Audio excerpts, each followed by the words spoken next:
Have we started brewing? Yes. Have we stopped brewing? Nope. Welcome to Brewathon!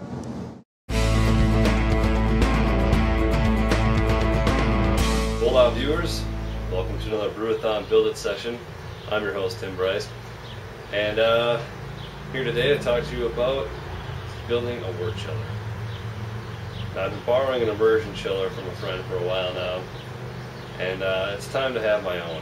They're really not that hard to make, and there's not a whole lot of parts that go into it, so I went down to my local hardware store and picked up all the parts I needed, and I'm here to show you exactly what you need to do to build your own. Let's get down to it. Before we get started, let's go over what we need. First thing you need is a big pile of copper coil. I just so happen to have gotten this one from Home Depot, but you can go to pretty much any hardware store or search online. I heard that there's better prices online. This happens to be the 1/2 inch outside diameter. You want to make note of that because it'll tell you what you need for your vinyl tubing. And this, of course, is going to go around the end. I'm going to cut this into a couple pieces, and we're going to have one attached to a hose, and the other one's going to be where the hot water comes out of. Next, you need clamps. You got to clamp these hoses onto the ends of the copper. These happen to be 7/16 to 29/32 inch.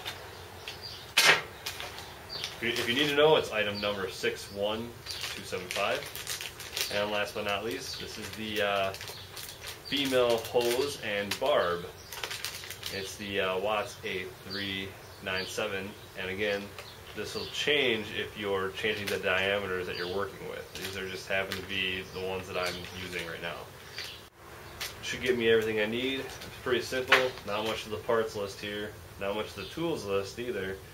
Basically, all you need is a flathead screwdriver for the clamps and something to wrap the coil around. So let's start building, and I'll show you step by step exactly what to do. Now, as I mentioned before, we have this here cordy keg to wrap the coil around. I figured that this would be pretty much about the right diameter that I'm looking for. So I'm just going to start wrapping on the bottom and kind of just work my way up. Alright, now the first step is going to be to pull the coil apart. And remember, go slow. Don't go too fast, because if you make a kink in your tubing, you're just not going to really recover from that very easily. So, real nice and slow. Just kind of stretch it. Out.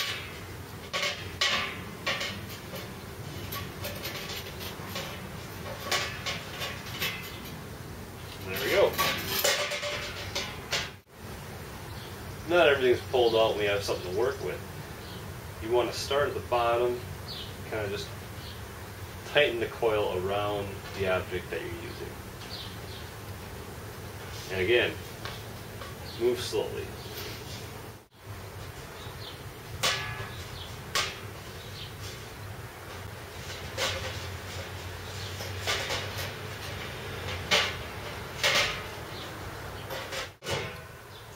Well, moved up onto the deck. It's taking a lot longer, and it's more difficult than I expected. So, you know, that's why I do these things on video, so you guys can watch my struggle.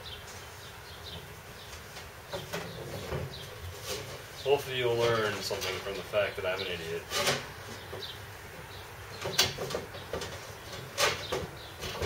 Or hopefully I learn from it and can teach someone else how to do it right.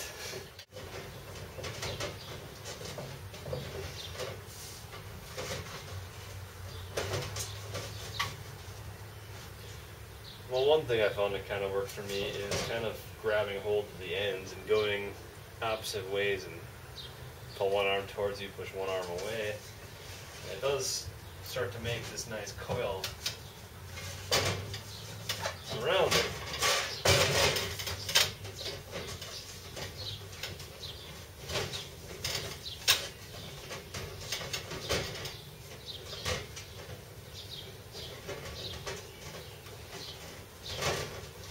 You kind of just work your way to the outsides. Now you might be using different copper tubing. If you're using thinner copper tubing, this is probably going to be a lot easier. It'll be up to you on how you want to do it, of course.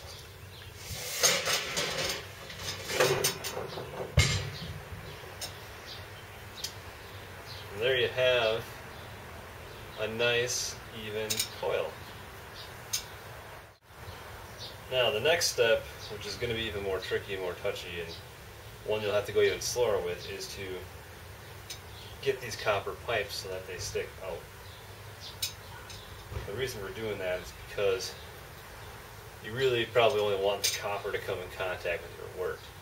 So it might be helpful to have your pot nearby so that you can actually judge how far you need these tubes to go up. Now that I'm looking at this, I probably actually needed more than 20 feet. I'd go with a good 30 feet.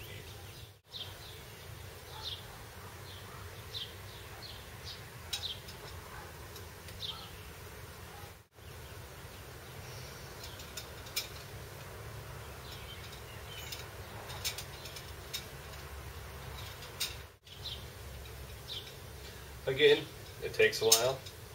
Be very patient.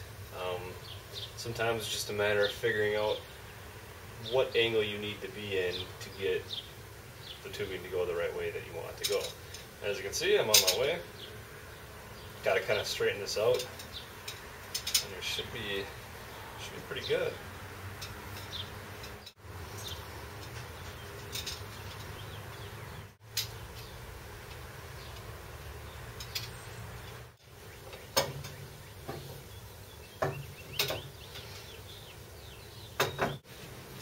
Alright, with the coil assembled, tube is cut,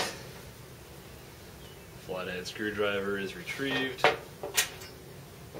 Let's begin.